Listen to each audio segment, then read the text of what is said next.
FIFA র্যাঙ্কিংয়ে বাংলাদেশ জাতীয় football দলের অবস্থান বেশ শোচনীয়। ভুটানের বিপক্ষে কিছুদিন আগে দুটি ম্যাচ খেলে বাংলাদেশ, প্রথমটি জিতলেও হারে দ্বিতীয় ম্যাচ। তাই র্যাঙ্কিংয়েও দুই ধাপ পিছিয়ে বাংলাদেশ আছে এখন 186তম স্থানে।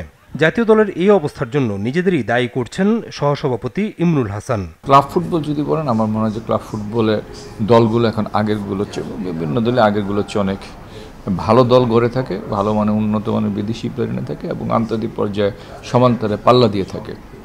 ক্লাব ফুটবলের দিক দিয়ে চিন্তা করলে আমি বলবো যে বাংলাদেশের ফুটবল, অন্তত ঢাকার ফুটবল কিছুটা এগিয়ে আছে, এটা বলতেই হবে।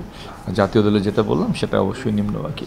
এর বিভিন্ন কিছু কারণ আছে, তো সে কারণের জন্য আমরা যারা সংগঠক আছি তারা যেমন দায়ী, যারা ক্লাবের সাথে জড়িত তারা তো অবশ্যই দায়ী।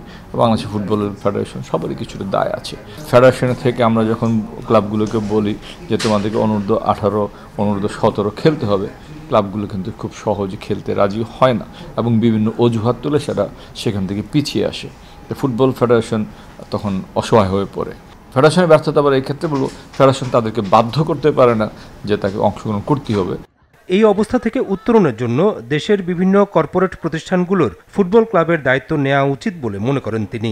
ফুটবলের পিছনে যে ব্যয়টুকু করতে হয়, তা আমার মনে হয় যে আমরা যদি গতানুগতিক ধারা এখনো বসে থাকি তাহলে সেখানে ফুটবল আগাবে না। এই জন্য আপনাকে বর্তমান বাস্তবতার সাথে মিল করে কর্পোরেট ক্লাবের সংখ্যা বৃদ্ধি করতে হবে। অতীতে সাইফ্রাস স্পোর্টিং ক্লাব এসেছিল, বসুন্ধরা এসছে, ফর্টিজ এসছে। এরকম যদি কিছু কর্পোরেট ক্লাবের সংখ্যা বাড়ে, আমার মনে হয় যে ফুটবল বিনিয়োগ বাড়বে এবং ফুটবলে কিছুটা হলেও আগের সেই রমরম অবস্থা ফিরে আসবে। ফুটবল ফেডারেশনের সভাপতি নির্বাচনের জন্য ইতিমধ্যেই আগ্রহ দেখিয়েছেন তরফদার রুহুল আমিন ও তাবিত আউয়াল।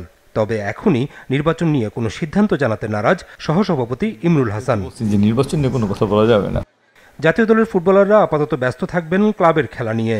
11 অক্টোবর বসুন্ধরা কিংস ও মোহামেডানের মধ্যকার এক ম্যাচের চ্যালেঞ্জ কাপ দিয়ে শুরু হবে 2024-25 ফুটবল মৌসুম।